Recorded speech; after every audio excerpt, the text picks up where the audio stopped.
Welcome to The Author Next Door, where we talk writing, publishing, and the business behind the books. This podcast is for writers who are a few steps ahead into the journey. Maybe you've published, maybe you're planning what's next, and you realize the questions aren't getting easier. They're just getting more interesting. Sometimes it's just our fabulous selves. Sometimes we bring friends to the table, but it's always lived experience and information you can use. So pull up a chair. The conversation starts now. Welcome to episode 64. I'm Cassie Newell, and I'm here with my co-host, Angela Haas. And this month, it's anything goes. And today, we're going to get fit. Mantra among writers is get your butt in the seat. This is great for getting words on the page, but not so great on our bodies. So I am excited to welcome Fitz Koehler to our podcast. The noisy, bossy, compelling Fitz Koehler of Fitzness is one of America's most electrifying keynote speakers, a premier race announcer, fitness innovator, host of the Fitness Show podcast, and 5X author. Her newest book, You Supercharge, the exact formula of fitness, weight loss, and longevity, is being dubbed the Fitness Bible, earning rave reviews globally, pairing her expertise and experience crushing breast cancer. Amazing. So let's just open it up with, you've openly shared your cancer journey and comeback. How did that experience change your relationship with your body and your health, Fitz? Yeah, so Cassie and Angela, thank you both for having me on your Thank show. I love rubbing antennas with other authors. It's interesting how many people are like, I want to write a book. And then once you actually do it, you understand the colossal Mount Everest of a task it is. And there's some mad respect between those who have, or for those who have gone the distance, right? So Yeah. So you asked, what was your question? So how did the experience, you've talked about your cancer comeback journey. So how did that experience change your relationship with your body and your health? That seemed to be the precipice of where you are today, right?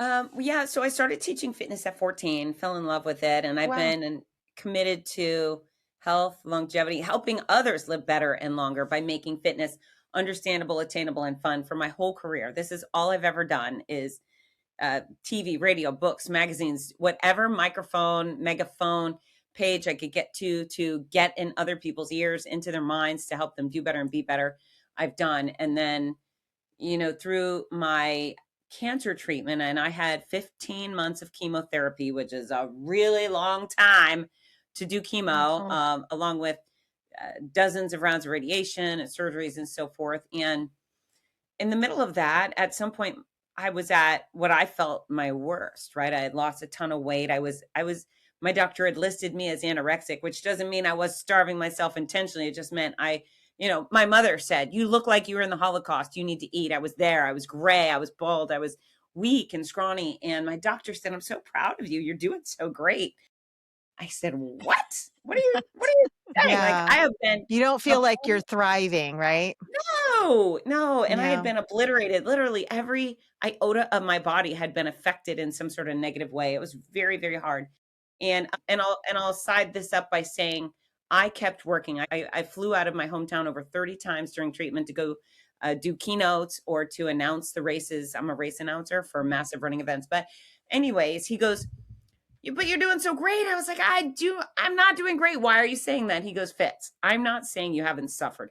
You have suffered immensely. However, if you were not so committed to health and fitness coming into this crisis, you would have been hospitalized for a month. I'm giving you the meanest drugs I give anybody. You're being whacked. He said, most of my patients would be hospitalized for weeks or months. You likely would have had a feeding tube. Look how small you are. He's like, there's all these things that would have gone terribly wrong, much worse than they are now, if you were not committed to nutrition and exercise. He said, instead of being hospitalized, you're traveling the country, standing on stages like a lunatic doing this stuff. So I'm not saying you haven't suffered, but you're doing great. And so even at my worst, the light bulb went off and I thought, holy mackerel, this thing that I've been preaching for decades, it's better than I thought. It's better than I thought. And so, the good news for me is when I hit rock bottom and I was staring in my mirror thinking, holy mackerel, look what has happened to me. I never had a doubt that I would rebuild my body, that I would get back to not only normal, but strong and vibrant because lucky me, I'm a fitness expert. Yay. I knew exactly how to go about it. And I soared. However, it was that moment where I thought about my millions of peers, all the other cancer patients who have been ravaged by their disease or their treatment, and they did not know how to rebuild their body. And so that's why I wrote the Cancer Comeback series. Those 3 books are designed to help other patients go from sick to strong. And life on the flip side of cancer is so much even better. I'm not one of those weirdos who's like, thanks to my cancer, everything's great. But perspective is even better. My commitment to health, to joy is even better. And I would be a really disrespectful person if I were not living each day to the fullest. So, thanks, cancer. Boy, I don't want to think cancer just yet. But Yeah, no. think of all those people that you're helping. I think sometimes these situations pick the strongest people so that they can help others. Because think of all the people that have found your book in times of darkness and understand how much you lived this. You Yeah. weren't, I think sometimes we become that person after. You've been this person the whole time, and this is a bump in the road. And now you can say, well, it threw me off a little bit, but I'm still me. I'm still the fitness person. I'm still on my health journey, and I think that it creates so much more authenticity to what you're doing. Well, That's thank you. Thank you. And you know what? Some people hit that fork in the road and they go, gee, I should be doing something else. I hit the right. fork, I hit the wall really. And I thought, lean in, keep doing this. This is the right thing for you to do. And, obviously my whole mission has always been to help people live better and longer. I never thought I'd have any expertise in cancer. What a surprise to me, but it's the power of the pen.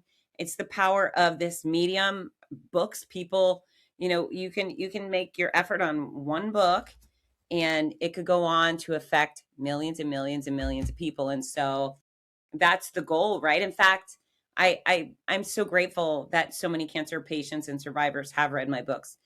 I also feel this tremendous burden of failure that not every cancer patients know the books exist, because I know if they had them and they read them, they would be doing better. And so, I want to jump off the marketing bridge thinking, but I failed. They don't all know. And so it's a gift and a burden, and one I'm trying to always do better on. How do I reach more?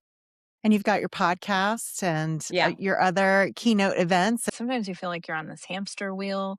Sometimes you feel like you're screaming into the void. I'm on social media. I'm doing everything right. And, one person found me, but it's one Right. person at a time. And then they tell Yeah. 5 people. And then this person tells another person, you're coming on here. Someone's going to hear you. It's such a long game. And we get tired too. you know, we're Right, tired. right. Where's the magic, I don't know, magic pill, magic wand, whatever, but that's part of the fun too. I was just announcing the Publix Gasparilla Distance Classic this weekend in Tampa, 30,000-ish runners. And I had a book signing. It was myself and Meb Keflezighi, who's I would say he's America's favorite marathon runner. So people come, there's a meet and greet. They come to meet us, but a lot of people were coming out to buy my newest book, and that's really the one I'm marketing. But then there would be people come up and say, oh, I need the Cancer Comeback series for my dad, or they'd pull down their shirt and show me their port and say, I need these books now. And so, whatever. Well, it's selling 1 or 50 or 1,000. It's just, pushing the envelope, keep it going. Right. And all of our books, your books, my books, will be around forever. Nobody's, That's what I it's like love about Dickens will writing. be around forever. Yeah. So, because you have been in the fitness world, sounds like since birth, you could walk Yeah, pretty much. and run. I definitely would, as a kid growing up in the 80s, my mom had me in all the dance classes, all the sports things, all the things. But now as I've gotten older, I'm sitting at the desk. And my day job is also very desk driven when I'm not traveling. So, what do you say to people who have lost their way in fitness, don't have a routine, are authors, of various genres, and they may be Yeah. sitting at their desk for 4 to 8 hours a day, maybe even more, you never know. Right. What kind of tips or things would you coach them on to get them out of the seat for a little bit for their mental health, their physical health, all of the things? What would you just say to someone? Right. So first of all, it has to be a priority. It's not just going to happen. It's not going to poof, you're Yeah. going to get up and start being an exercise guy, right? So it has to be a priority. Why? We go strength, flexibility, cardiovascular, and mobility. Those are the four pillars of fitness. Those are Okay. necessary to have a fit body. So you could be a marathon runner, but if you're not proficient in strength or flexibility, you're not fit. So, knowing that you would like to live long and you would like to live well, hopefully that could be your North Star, because it's, very cool to get to 85 unless you're bedridden or you're stricken Right. with pain all the time, right? So, and notice I will not mention looking hot in a thong right now. I mean, if anyone out there wants to look hot in the thong, I've got solutions for that too. But, I'm all my set. real Thank focus you. is longevity and joy, like feeling good. And there's, a real motivator for fitness is pain, Yeah. weakness, look, lethargy. Maybe you don't have enough energy to write, right? It seems like you don't need a lot of energy to sit there and write, but for real, your True. brain will Yeah. work so much more effectively if you are fit, if you have exercise. In fact, exercise has proven to boost creativity and clarity and focus. And so it's just got to be a priority for you. You got to say, hey, I don't want to die of heart disease, or I don't want to live long and be, confined, right? So Yeah. whatever motivates you. I've got kids. I'd like to see them grow up, whatever. Start with the motivation, and then, know that you can't become Tom Brady overnight, right? Or Mhm. you just have to work to get 1% better every day. And I am probably one of the foremost fitness experts with the highest credentials. So trust me when I tell you, you can't do better than 1% daily. So don't even try. Just tomorrow, get in some sort of exercise within the strength, cardio, flexibility, balance areas that will make you better. That's challenge your body a little bit. That could be 5 minutes tomorrow. It could be 10 minutes the next day, but start by not overwhelming yourself and not thinking you need to do too much too soon. 1% better. If you do that for a month from now, you go, wow, I feel pretty good. My back feels better. 6 months from now, you won't recognize yourself, even if you're already starting a good place. So that 1% better thing goes a long way. But knowing that you're sedentary, being sedentary is close to smoking cigarettes. It's as dangerous. It's as dangerous Mm. as being a chain smoker. And so Right. force it in. Wake up early, go for a 20-minute walk with the dog, do 20 minutes of strength training in your garage or dancing in the kitchen with your kids. And then when you have your butt attached to the seat, you set an alarm on your cell phone, and every 30 minutes, you get up and do something. It could be push ups, it could be burpees, it could be lunges, it could be dips, it could just be stretches. And so we're all going to do this. Cassie, Angela, take your hands, put them together. Take your hands, Okay. put them together. Put a stretch them way up above your head towards the ceiling. And now arch to one side. Oh, look at us. And now everybody listening, do the same to the Yes. other side. And now make your arms go in big windmills, like big circles. And then don't you feel a little bit better now? Yeah, Yeah, just absolutely. stretching my shoulders. Yeah, Yeah. honestly. And so it's not super complicated. Also, um, I don't know about you, but I have had tendonitis in my forearms and in my thumbs Mm. from typing, from texting. I mean, what a dumb injury, but I've got it. I've got it. So we could do self massage on Yeah. those tendons and muscles in our arms, Mhm. pulling, stretching your thumb back. That's a really good idea. Stretching your hands and or locking your hands and just moving your fingers in different directions. So, our type of fitness might look different than others people, but if you sit a lot, you certainly have to stand up, even if it's just for a few minutes every hour, will go a long way. You'll laugh because, I tell my husband, he'll be like, "What are you doing?" I go, "I had the case of the flat butt. I Yes. needed to walk around." Like, Yes. when you sit in your chair for a long period of time, I can just Oh, feel yeah. flat. Yeah. So I'm like, "I have the case of the flat butt. I have to walk around." But I learned for me too that, when I'm really stuck and I'm in an ideation flow for writing, Yep. I dictate and I need to be walking in Yeah. order for it I'm to a work for pacer. me. So dictating sitting at a desk, I'd rather be typing. It's a better free flow for me. But if I'm stuck on something, love your cell phone, hate your cell phone, but I will turn it on the recorder, which is fabulous because it will type it out for me when I'm done. And I'm just talking, okay, so this is this scene for this story. I think he would say this. And then I just start talking and I don't have to remember it in order to put it down on paper. And I'm just walking. And Love it. sometimes it's crap and I throw away the first half, but usually by the last half, I'm keeping it and I'm tooling it. So I do think you can integrate movement into your process. You have to get used to dictation. It takes a hot minute, but I do think you can. I did get a stand-up desk that I could stand up. Smart. Mm-hmm. I don't always use it though. I can tell if I'm running a meeting, I can't be standing. Okay. Like if this podcast, I could not be standing and leading anything. I don't know what it is. My legs short circuit my brain somehow in that direction. Right. But I do know that when I'm doing like general admin tasks, I can totally stand. That's not a problem. But I do think there are things out there that are quite wonderful to help you. I've seen the treadmills too, that are really quiet, that allow you to just walk and get some steps in too. I think they call it the tread desk.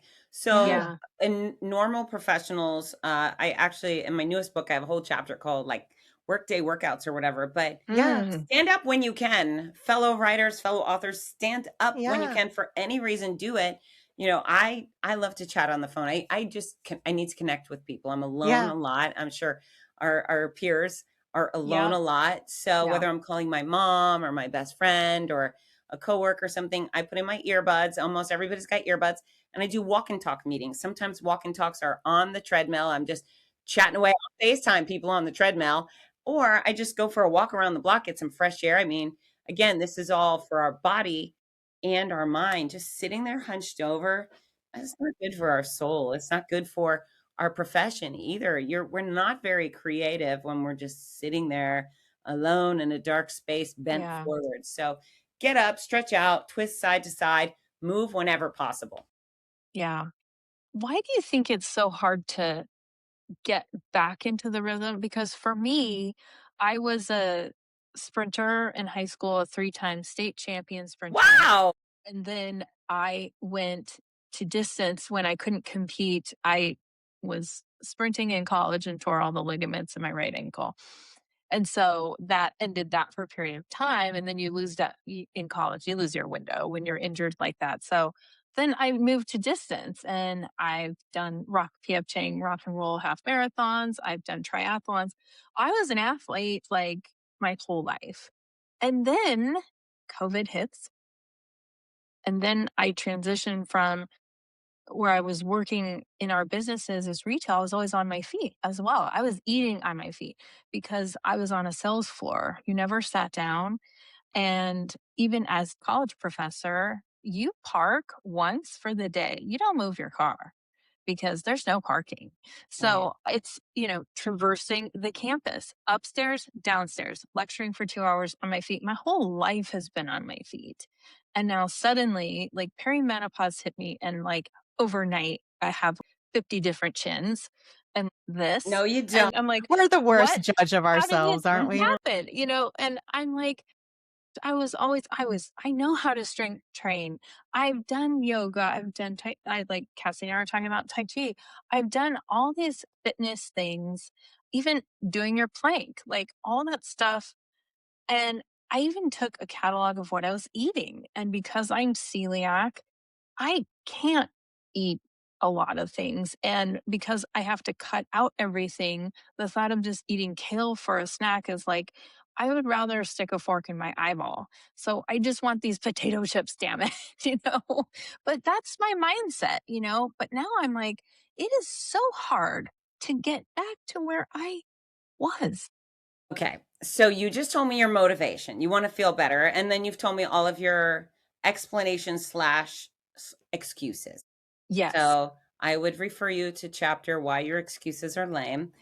However, but anything Totally. you've said is not unovercomable, right? You just stopped making it a priority. It wasn't as easy as it used to be. So you're like, well, I can't. I stand around all day, so I can't do this. I'm going to eat standing up. I have celiac. I'm not going to eat kale, but there's strawberries, there's apples, there's pineapples, there's broccoli, there's asparagus. So there's potatoes. Potatoes are wonderful. You can have them with celiac. And so there's 1,000 things that you could turn to, but you've told me I don't want to have kale. So you're in excuse mode. You're blaming perimenopause, which a lot of women do. And so I'm not beating you up. I'm telling you that you are giving me the same story that, bazillions of women have said. They're like, I'm doing menopause. I can't. Men are dropping testosterone. I call it menopause. I can't, but you can. And so what you've lost is motivation. And so, what I say is motivation gets you to the start line. It's discipline that gets you to the finish line. So if I looked at you and I said, I have $1 million here, and if you can tell me a sane plan to get you fit over the next 6 months, you would be able to lay it out. You would say, well, I would eat a combination of fruits and vegetables, and I would have some lean protein sources, and I would exercise, I would walk, I would strength train, I would do yoga, I would do Pilates, you would know exactly how. You are choosing to ignore all the knowledge in your head because in your mind, it's hard. I tell you what's hard is feeling like garbage, feeling like you have 7 chins. You don't. You're a beautiful woman, and fitness is not beyond you, right? You're just, you stopped pushing the envelope. You're an athlete. You know how to work hard. You know how to accomplish stuff. You just chose to stop like so many others. And so the truth is, you know how to do it. It's not rocket science. I teach the exact formula for weight loss. It's just a simple formula for eating the right amount of the right food for the size you want to be. No pills, no powders, no complicated anything, no exchange of money. It's the most simple formula anyone can use, and it works 100% of the time. If people don't know how to exercise, well, I have a ton of resources, but there's other fitness pros who have resources, right? We prioritize sleep, and then we execute discipline, and the same discipline we use to put down word after word, page after page, finish those chapters because you're on deadline. That same discipline applies to your health. And when you put it into your health, not only does your body feel better, your mind starts to work better. Your books start to come out better because you are more creative, more focused, more energetic. I mean, most CEOs of the biggest companies on earth and most successful, they exercise first thing in the morning. It allows them to clear their head, and they state that that's where their best ideas are generated. And so, if you want to have the best-selling book, perhaps the thing that's missing, that secret sauce, is a fitter, more energetic, clear thinking mind and quality sleep. And so I don't want to come down on you, Angela, but I want to give you that poke in the chest. You need to do better because you should. You should. I was raised Italian, so you can hurt me. Good. You can kick my ass. It's fine. I need it because you said it. Everything I said were just excuses and things that I think are holding me back. And they don't have to be, No. So no, there's nothing that you said that was not overcomable. It wasn't that I've got a massive tumor in my spine and I can't, you don't have those things. You have a body that works pretty well. It'll do what you tell it to do. You just you're just going to have to start telling it to do the things that move you in a direction. And you could feel better now than you did when you were in your 20s. And I tell you, post-cancer, I feel better than I did in college. I am stronger. Wow. I am leaner. I am more energetic. And it's not, there's no Marvel in me. I'm not like there's no radioactive spider bit me. I do the right things over and over and over again. And I'm not perfect. Perfect's boring. I'm not the most beautiful or stylish or even fittest girl in the world. But for me, I feel fantastic. And I want you to feel fantastic too. And I've got those solutions for you. I have them. You just got to do what I tell you to do. Yet, as you said, we choose what those priorities are. And I have to tell you, like when you said first thing in the morning, neither Angela and I are morning people, but I have to get up early because of my day job. Do it anyways. Yeah. And for me, my early morning time is is usually my creative time, like, because my brain is sharp. Because I will tell my husband at the end of the day, he'll be like, "Don't you have a deadline? Don't you need to edit or whatever?" And I'll be like, "My brain is toast." Like, Yeah. it's not there. For me, sometimes the evening workouts work better for me. Be and sometimes I can go right to sleep, especially if it's yoga or Yeah. something like that, but other times I might be a little wired, so I'll do, something a little else, but I do know for me, because I am menopause girl, I'm in my 50s. Um, for me, I want to feel strong and I want to be balanced because I'm seeing my friends who are older, my parents who are Mhm. older that are falling down, they can't get up. I've Yep. watched these videos where they're like, if you can squat down with your butt to your heels and you're able to get up or sit cross-legged and not up. I'm like, no, I'm going to work on those. I do not want to be that person that can't get up. I'll be a turtle. And I'm just like, I don't want to be a turtle and fall down and not be able to get up.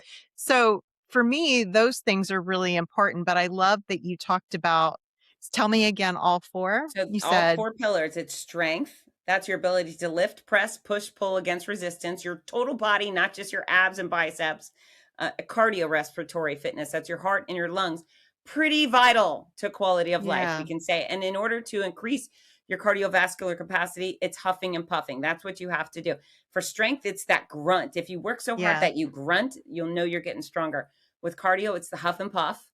Any exercise, whether it's horseback riding or swimming or dancing, if it's making you huff and puff and sweat a little bit, great, you're getting stronger. Flexibility, that's your body's flexibility. ability to Hmm. reach and move in all sorts of different directions without sprains, strains, and tears. And the fourth pillar is balance. And we do balance training Balance, yeah. so we don't fall down. And it could be as simple as, here's one for you: stand on your foot, just stand on only one foot while you're brushing your teeth.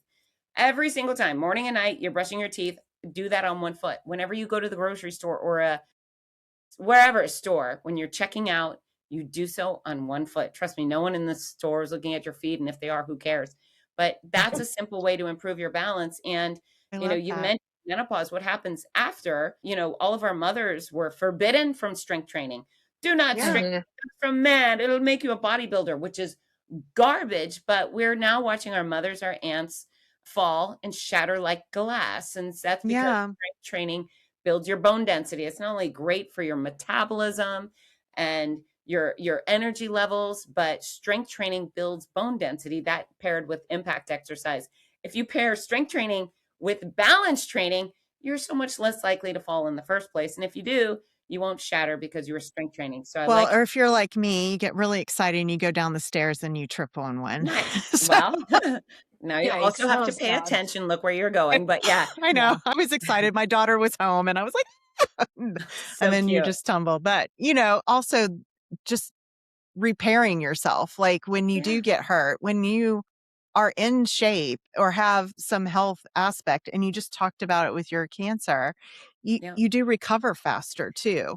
Um, Well, when you, let's say you're hit by, a bus or whatever injury or illness comes, would you rather be Mick Jagger or John Cena? I'd rather be right. John Cena. I mean, that man Yeah, starts off strong. He's so much more likely to rebound and recover quickly and Hmm. effectively. And so, of course, that's an extreme example, but the fitter version of you is a more resilient version of you, whether that person gets sick, that person falls down, that person gets hit by a something. If you want to recover faster, prepare your body to do battle today because we never know when Yeah. illness or injury will strike. And it will. I mean, even me, fitness expert, vegetarian, doing all the right things, boom, cancer spreading through me like wildfire. Who expected that? But thank God I was prepared. And so, I care enough about everyone listening to kind of be harsh and abrasive and pointed the way I am because it's so important. And so, again, just 1% better. I will make fitness as simple, stupid as possible. You just have to follow along. And if you do what I tell you to do, I assure you, all of your days will feel better. You'll look better. You'll have more energy. Fitness really matters. Yeah. I think too, what I have to remember is I'm so competitive too. I always feel like I have to be training. I have to have a Peloton. I have to have all the tools. I need to get back and do sometimes you can do things with nothing. you can Yes. work out. And just And your resistance of your Gravity. body. Yeah. yeah, I'm a night owl writer, so I have like more energy and I have just a bolt of like creativity at night.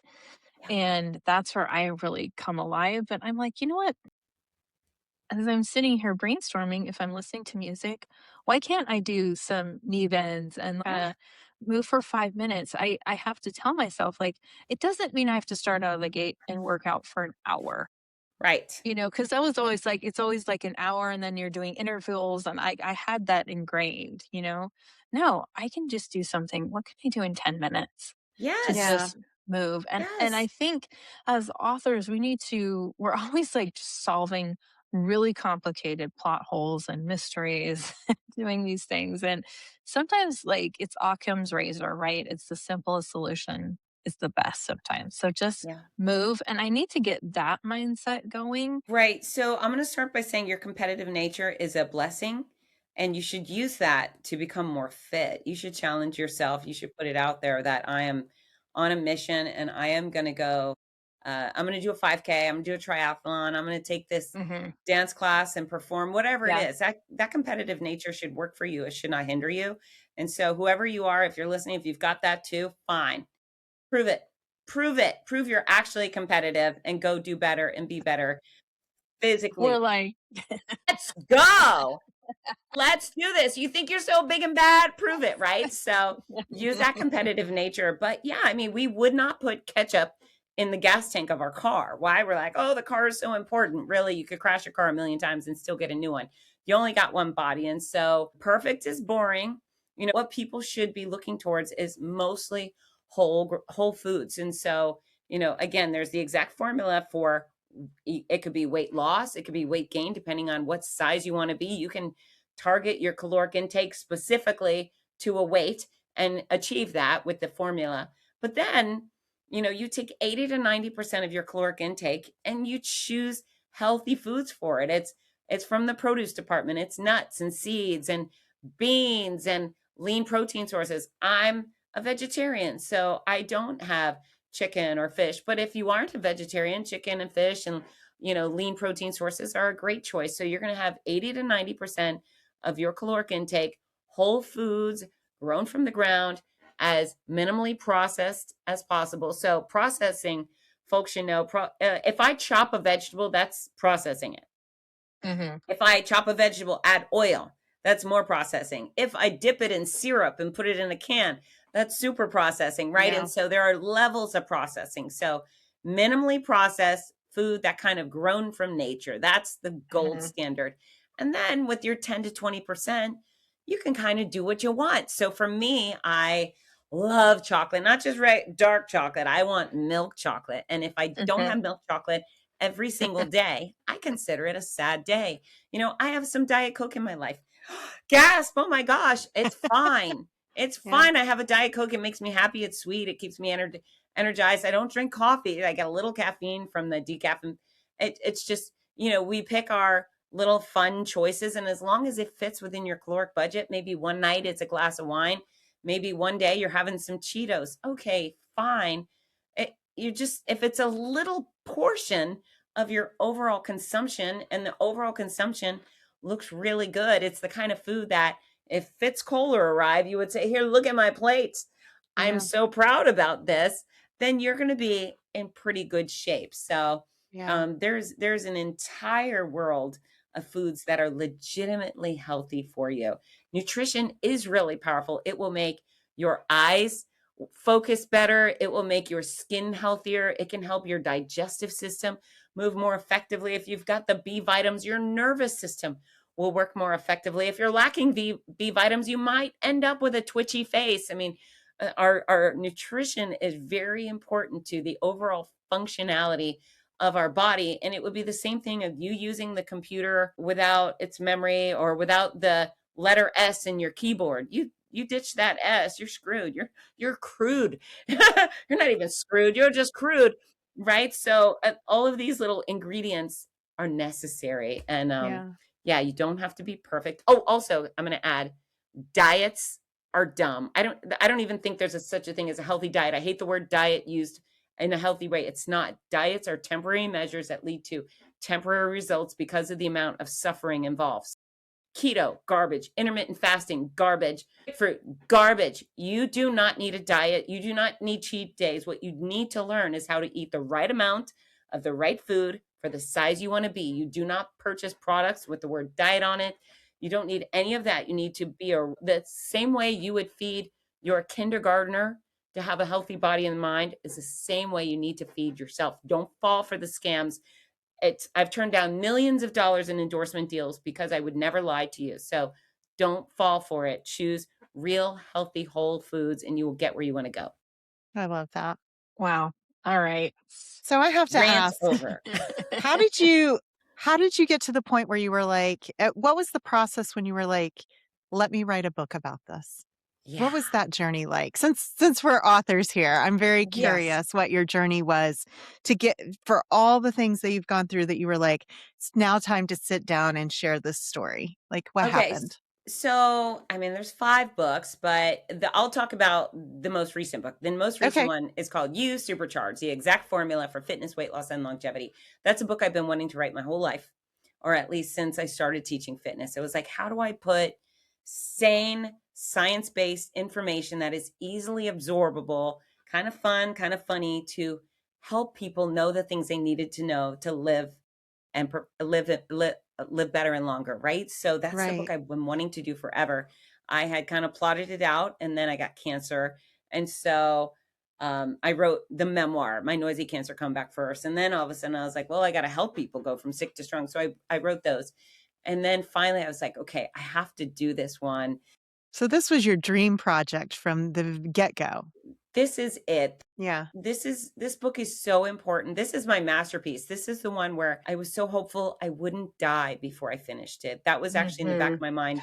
Please don't get hit by a bus before I release this thing into the wild, because this is the most important thing I'll ever leave for society at large. Like I could change the lives of everybody as long as they get the book. And so I'm not super organized with my writing process. I mean, I'm kind of organized, but I just like, what do I want to start first? I started writing the exact formula for weight loss chapter. That's, what most people want to know is, how do I lose weight? And then I went straight into strength training, and then nutrition. And the nutrition, this is punishing. I wrote my nutrition chapter. I had to spend a lot of time on it, and then I let it go. I just ignored it for a couple months. I was busy traveling and working, whatever. So I came back. I was sitting on a plane. Most of my books have been written on airplanes, because that's a place where I'm trapped for 4 to 5 hours at a time and told to shut up. So I accomplished a lot. But I remember being on a plane and reading through the nutrition chapter, thinking it's not simple enough. Like, I went too sciencey. Oh. Right. And maybe people might not comprehend it the way it is. And it was big and it was fabulous. And I sat there, and I kid you not, I went, delete. Oh I deleted gosh, all that of gives me it. chills. Yeah, it was, imagine you're in, and I just went, shh. So only that chapter. And then I rewrote it in the way where I thought a 14-year-old could understand it. But yeah, I just kind of have these soapboxes, these topics. I put out on socials. I'm very interactive with my followers. They're friends. I see them all over the country doing the things that I do. And so at some point I just said, hey, I'm finishing up my book. And is there a topic that, if you were going to buy a book on health and fitness, that you would really like to see? And the amount of women who reached out and said, help me through menopause, help me through perimenopause, help me through this. And I thought, oh, I hadn't done that yet. And I thought, well, I could do the same thing for men, right? They have men's stuff too. And so, the reader feedback was very influential. But I targeted raising fit families, how to age like a badass, training while traveling, healthy holiday hacks. I just thought, what elements of fitness? And then I love that. I just get on a plane and write about it. And mind you, I give so much praise to you all, because I exclusively function in a nonfiction way. I've written thousands of words. I don't think I could write a fiction anything, but really with these books, it's about, what do we need people to know? And then I just start saying the things they need to know. And the most recent one took about a year and a half, I would say, from first word to publish. Yeah, Wow. I've written both nonfiction and fiction, and my Okay. nonfiction is for writers, but Okay. I do think they're two different skill sets for Oh, sure. And not completely. everyone can write a nonfiction well either. Right. Um, but it does take, again, consistency, priority, all those things in order to get it down. But as you said, having the fluid idea of what its message is going to be. It's very Yeah. similar to fiction in that what emotions and what story are you trying to convey? So, yeah, I love that. Yeah. Yeah. Thank you. Having I a love time it. And over you here. know what? We're This dog is people, so yeah, we're dog I got a people. My puppy. bulldog's always here. When her cat butt comes across the yeah, we have street, a that's cat when we have too. to stop. We cannot. The cat butt I have to tell you, dictates when what we we're were doing. stretching, I thought she was going to grab my arm. Yeah, but Everything's No, better you with the know what? pets, That's the right? thing. Like, I think too, we have lives, we have pets, we have families. And I yeah, think the not chasing perfection thing is huge because it's like we don't have to be perfect. This is who we are, you know? Right. And Right. I think too, we can give ourselves a little grace. You know, if I make one small choice that says, okay, because like we were talking earlier, it's like 4 o'clock, it's about to happen. I turn into this like Hulk, this like snack Hulk, and I want Okay. Yes. something salty and crunchy. That I don't really have a sweet tooth, which thank goodness. I sometimes like if we're out and we're celebrating and there's a big group of us and we can split a dessert, then maybe. But Yeah. I don't have cravings and I don't like to eat. I really don't like to eat past 7 p.m. I'm not a snacker. It's that 4 p.m. and I need Okay. to So what crunch can we on do about something. that? Okay. Yeah. So do you like pistachios?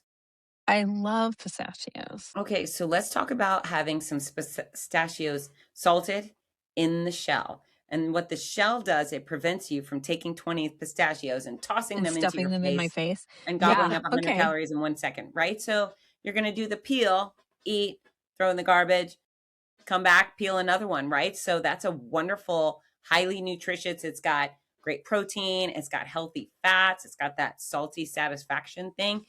So there's healthy stuff you can enjoy. I love potatoes. It's so funny. When people went on the carb-free diet and God. carbs I are was like, bad and all no. white food is bad. No. Carbohydrates are energy. We love carbohydrates. They are fuel. They're our go-go juice, right? And so I'm also very Irish. I would say yeah, 67% of me my too. body composition is potato.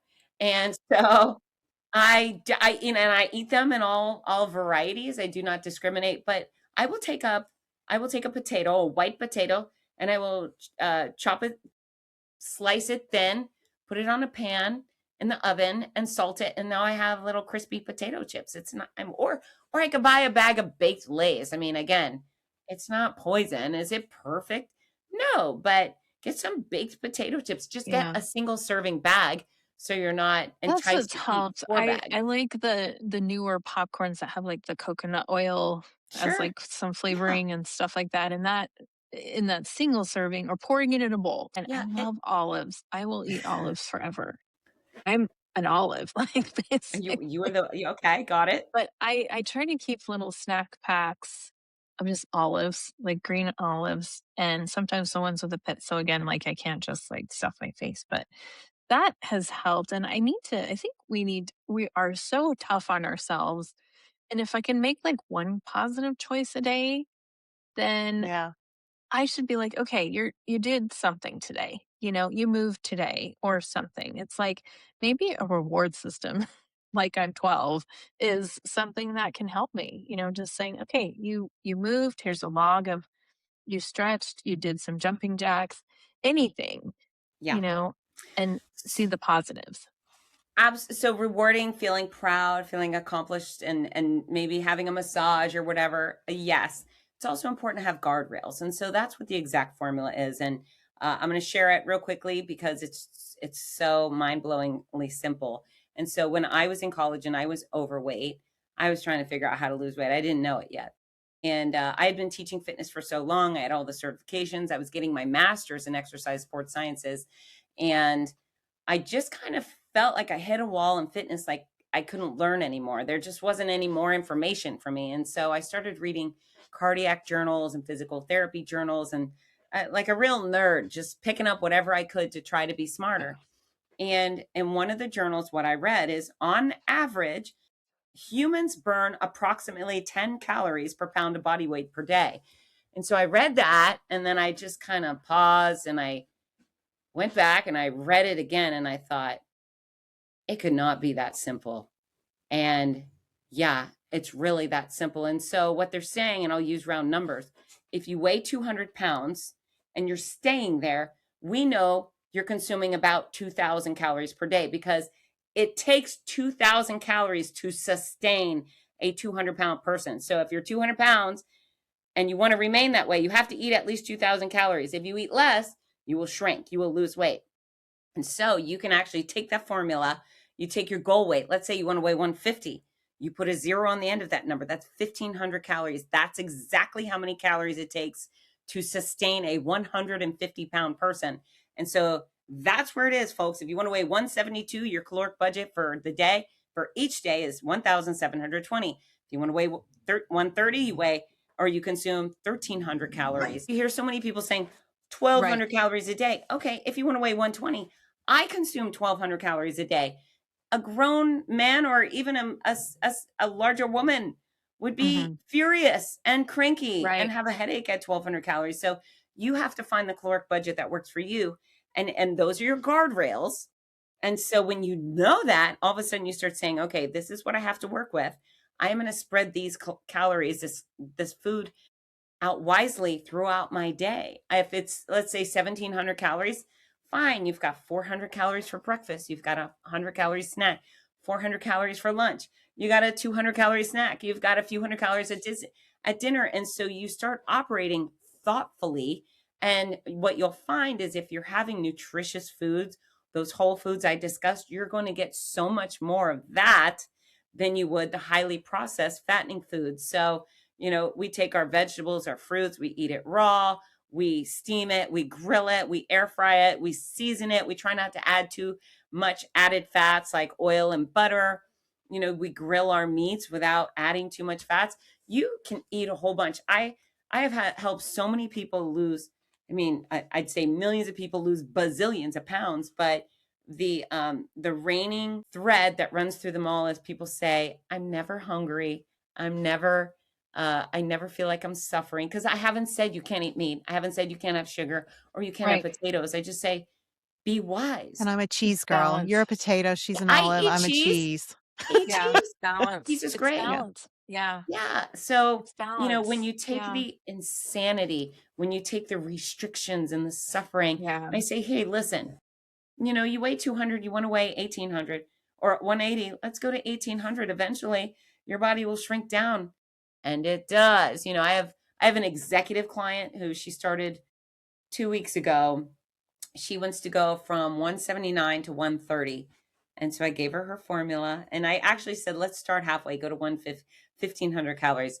Week 1, she's like, I lost 5 pounds. I'm like, yeah, that's what she goes. I didn't believe I was going to do it. Well, you should believe it. Believe me, you don't have to believe anything else I say unless it comes to fitness and health. And then I'm not effing around. I'm telling you the truth. And this stuff works every time, because it's not radical or weird. It's just science. I didn't make any of it up.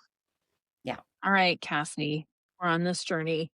I'm trying to lose 50 pounds. And are you? Well, let's do it. It seems surmounting right now, but I'm getting there. And my doctor is also watching me for some other reasons, and she's already on me about strength training. And I'm like, okay, I'm going to work that in with the balance. And she was like, oh yeah, you fell down the stairs.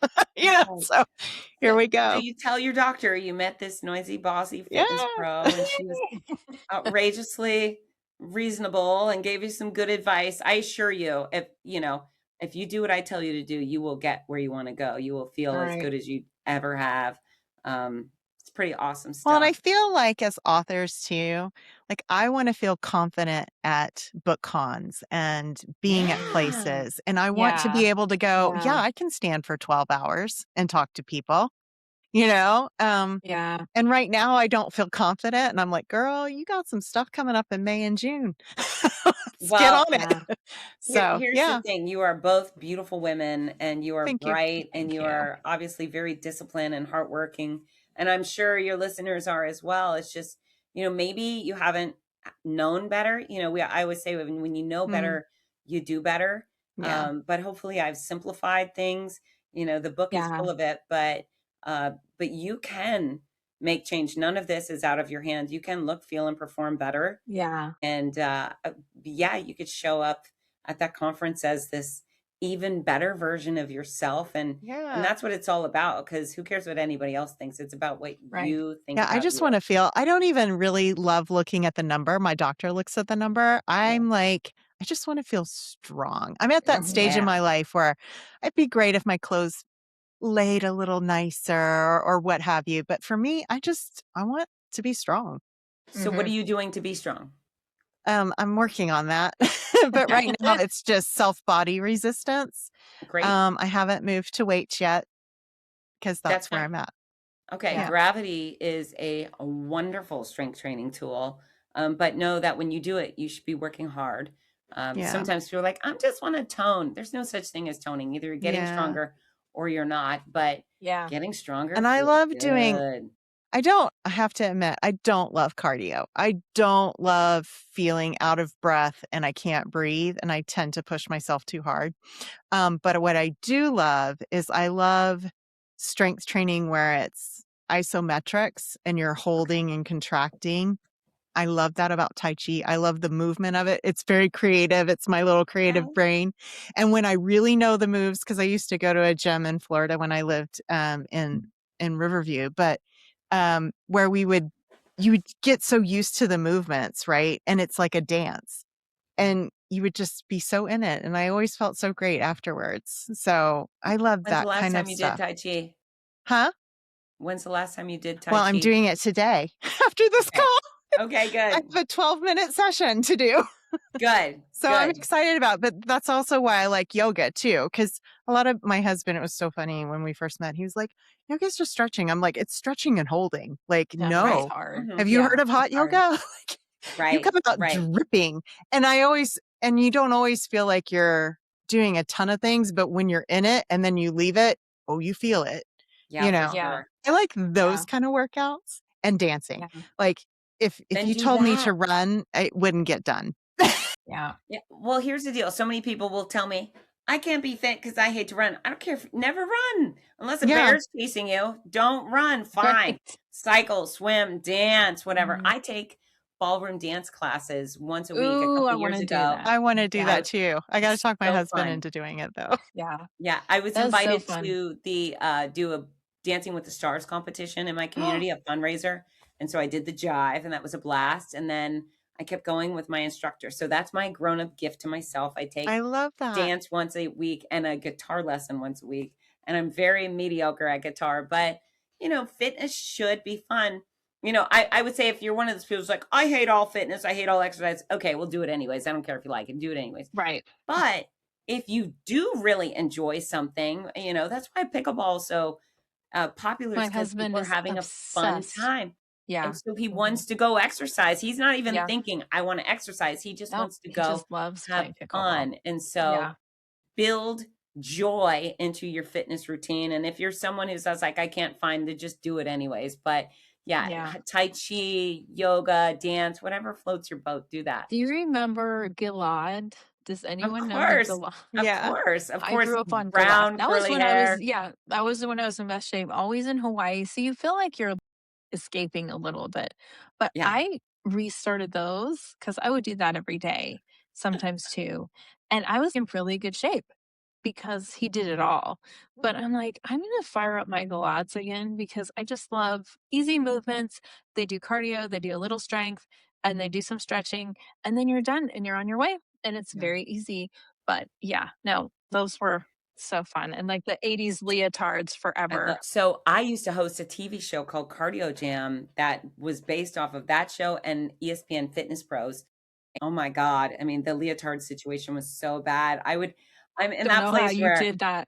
I can't, No. share. I mean, I probably could share videos of me doing this stuff. It's just the show was great. And much like you, that's how I became addicted to mass media is strangers started approaching saying, "Are you Fitz?" And I'd say, "Yeah, I work out with you all the time. I've lost 17 pounds. My Oh, back that's no so longer fun. hurts." That's Oh, so that, great. all of a sudden I got addicted to helping strangers. And so, Yeah. TV turned into magazines, turned into books and so forth. But yeah, it's wonderful to be able to impact strangers. And I know he would love it. I don't know if I'm sure he's still alive. Reach out to that guy and tell him, I loved you back Oh, then we and were I'm working out with you obsessed. now. Yeah. He would Yeah. be delighted, I'm certain. Yeah. Yeah, that's So, great. well, and I think the last thing as we wrap up here, I think don't do this alone. Cassie and I should let's goal set a little bit and check in. Yeah. With writers, we always say you need writing communities because it's accountability and you have people that bounce ideas off of. As writers, let's get a group fitness going and Well, check in about what we're doing. you started doing your voicemails while you were walking. Yeah, I always do. Because I can't sit and talk on the phone, so I love taking my WhatsApp and I just leave her messages, but I'm outside Smart. and I'm walking and I'm going somewhere. So, yeah. Yeah. It Yep, seems like it's nothing, but it's very, very much it'll make a difference. something very Yeah. important. So keep doing that. Also, for your writer folks, and if you want to create your own separate group, fine, include me. I'd be happy to contribute. But I also have a free group on Facebook. It's called, and the name came from something else. No, that's a story for another day. But it's called the Hottie Body Fitness Challenge. It's a group Body on body Facebook which fitness. over Hottie Body Fitness Challenge. It's over 2,000 people, regular, nice people like you who are just trying to, I'm gonna get find in it. shape, lose weight, have some athletic adventure. They're so lovely and they're so nice and they're so supportive. So if you want me to harass you, that's a good place to access I to. do. I need you to just be like, Angela, you're in your Yeah. excuse-a-thon. Well, you've gotten it Oh, for here it free is. right now. I love Okay, it. I found it. Okay, cool. We're gonna put this in the show notes. Join group. Okay, Thanks. I found it.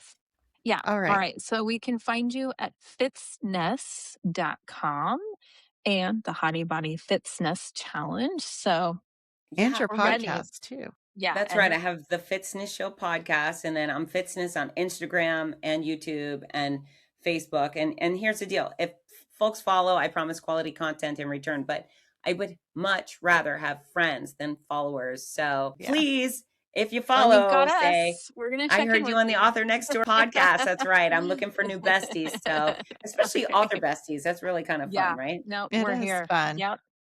Okay. So we do a little Lumatory conversation card, just to Okay. another little splash of getting to know you that doesn't have anything to do with what we just talked about. But what is the most adventurous thing you've ever done? Oh, Oh. gosh.